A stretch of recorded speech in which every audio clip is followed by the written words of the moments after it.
Magnus Carlsen masih bertahan di peringkat kedua klasmen prelims Magnus Carlsen Invitational.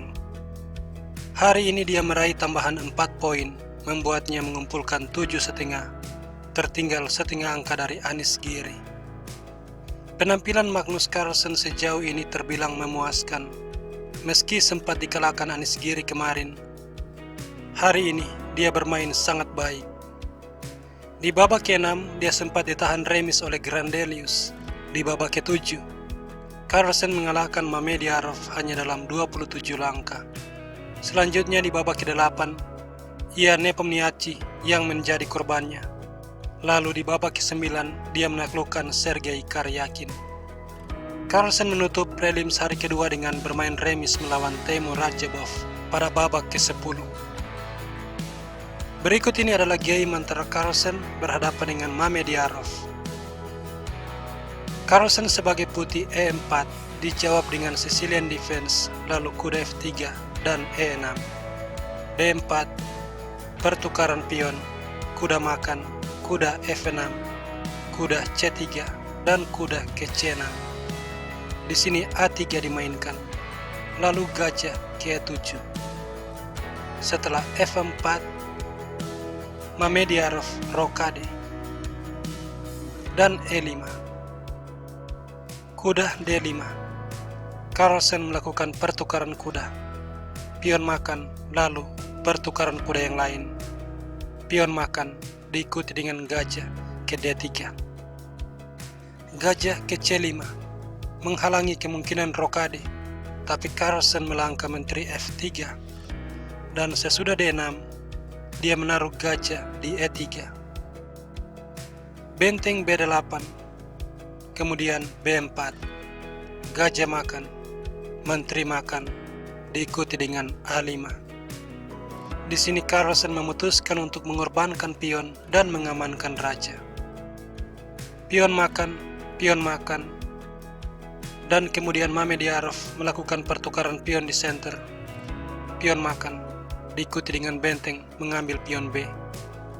Pada titik ini, Mamediarov unggul 1 pion, tetapi hal ini memberikan kesempatan bagi Carlsen menaruh benteng di A8, sebuah shadowing terhadap menteri.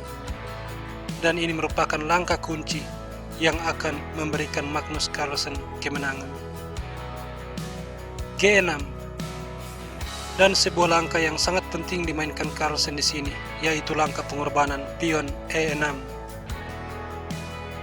Sesudah Mamediarov mengambil pion, Carlsen menukar benteng, menteri makan, dan ini membuat menteri dan raja terkena shadowing.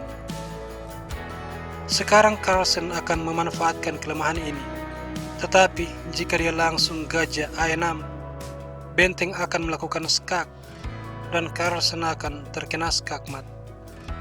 Maka oleh sebab itu pertama-tama dia menciptakan luft dengan G3. Mamediarov merespon dengan benteng B1 skak, dan setelah raja naik ke G2, dia mendorong E5.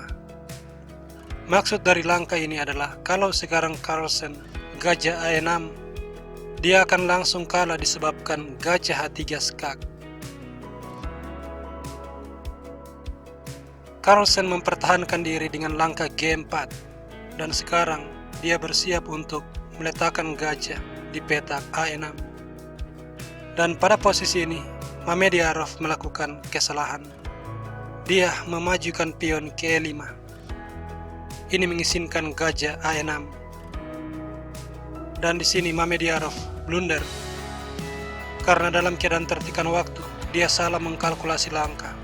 Dia memainkan gajah makan gajah, berharap setelah benteng makan menteri skak dan raja makan, dia akan punya 2 perwira dan pion yang masif melawan menteri. Paling tidak dia bisa mengamankan remis. Tetapi hal ini tidak terjadi karena Mamediarov luput melihat langkah menteri A3 skak, sebuah forking yang memenangkan gajah, dan dia langsung menyerah. Dengan kekalahan ini, Mamediarov semakin terpuruk di peringkat 12 dengan hanya mengumpulkan 4 poin. Hari ini dari 5 babak yang dimainkan, dia menderita 4 kekalahan. Oke, jadi demikianlah video pagi ini dan see you when I see you.